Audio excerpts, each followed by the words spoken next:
लगातार आता 7-8 दिवस झाले पवार साहेबांच्या सोबत प्रचार दौऱ्यात होतो. अशा तुफान सभा होऊन राहिल्या महाराष्ट्रभर. काही या सभेची गर्दी पाहून या गद्दाराच्या मनात धडकी भरली आहे का साल 23 तारखेला आपण टिकवायची जास्त होते का.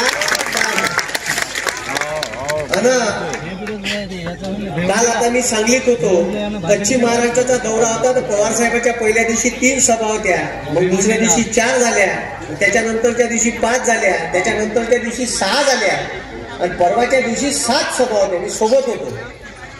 आणि साले हे गद्दार लोक मलिदा गँग नुसता गल्लुऱ्या खाते. एवढा गल्लुऱ्या खाल्ला. आता काल एका भोसरीच्या सभेत होतो दादा, मी अमोल दादा भोसरीच्या सभेत होतो. त्या भोसरीत मी बस असा स्टेजवर चढाशी एक पोरगा भेटला. तो पोरगा मला म्हणून राहिला का सर यायनं महानगर पिंपरी चिंचवड महानगरपालिकेत कुत्र्याच्या नसबंदीचे पैसे खाल्ले. मी डोक्याला हात ठेवला. त्या म्हणलं यायनं यायच्या बी नसबंद्या त्याच पैशात करून घेतल्या का म्हणलं. त्याने विचारलं. आणि तो डॉक्टर व्हेटरनरी होता का आपलावाला होता म्हणलं. म्हणजे हे जे गद्दाराची गँग आहे साले पैसे खाते तर डकार बी देत नाही. इतके खतरनाक लोक आहे आणि पैसे खाण्याच्या बाबतीत एवढे वस्ताद आहे.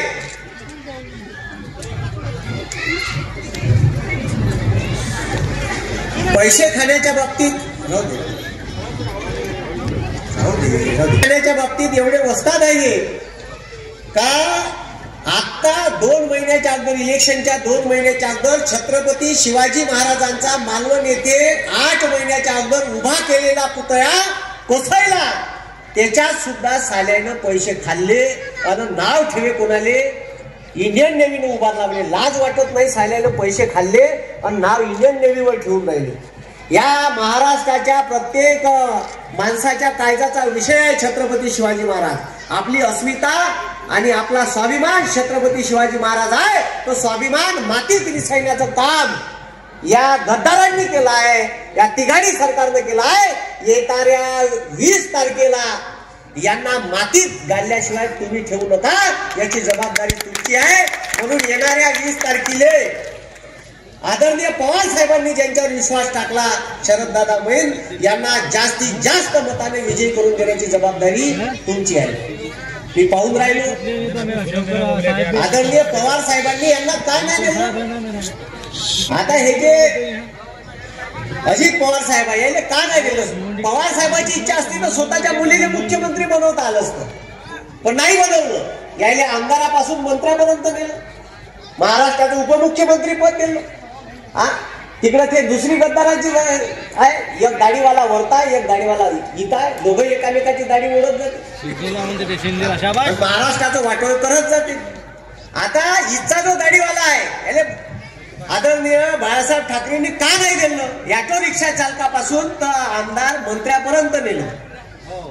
आणि हे सुरत मार्ग गुवाहाटी पैठण गोवा मार्ग येऊन सरकार स्थापन करते. 50 खोके एकदम आणि माजले आणि सरकार स्थापन केलं तर केलं. साल्यानं चिन्हही चोरलं, नावही चोरलं. बरं झालं साल्यानं आडनाव नाही मागितलं. आडनाव मागितलं असतं तर एकनाथ ठाकरे झाले असते भाऊ. 2 बापाचा विषय होता. अरे तुम्ही म्हणजे एकदम म्हणजे ओरिजिनल शिवसेना कोणाची हे लोकांना समजलं गद्दार कोण आहे. बरं आता यायला का नाही दिलं पवार साहेबांनी, अजित पवार साहेबांनी सगळंच दिलं. आता यायनं एक महिलांसाठी स्कीम आणली ऐन इलेक्शनच्या टायमाला. तिचं नाव आहे लाडकी बहीण योजना. आणि लाडकी बहीण केव्हा आठवली यायले. आवाज घेऊन नाही राहिला, आता घेऊ का बाई. लाडकी बहीण केव्हा आठवली. कोल्हे साहेब नेहमीच म्हणते लोकसभेत झाली मताची कडकी म्हणून अजित भाऊले बहीण झाली लाडकी. आणि बहीण आताच आठवली. आतापर्यंत बहीण. हे योजना कोण जाहीर केली माहित आहे का. ज्यानं स्वतःची लाडकी बायको लाडक्या बहिणीच्या विरोधात उभी केली होती. बरोबर नाही का. बरोबर आहे. अरे बरोबर नाही का. आणि मग यायले आता 1500 दिले. बहीण खुश झाल्या सगळ्या. बहिणीने 1500 रुपये महिना चालू केला. आता त्याच्यात नरेंद्र मोदी साहेबांना 2014 घोषणा केली होती का मी स्विस बँकेतून 100 दिवसात ब्लॅक मनी आणि घंट्या नाही आणला 1 रुपया. आणि प्रत्येकाच्या खात्यात किती टाकीन म्हणे 15 लाख. यायले 15 लाख 1500 रुपयावर आणलं. आता तुम्हीच विचार करा. आणि 1500 रुपयात लाडक्या बहिणीचं प्रेम विकत घेता येत नाही. आता मग बहीण झाल्या खुश, भाषे लंगलंग फिरत आहे. आणि मागे लागल तर 3 आहे. एकनाथ मामा, अजित मामा, देवा मामा, किती मागे.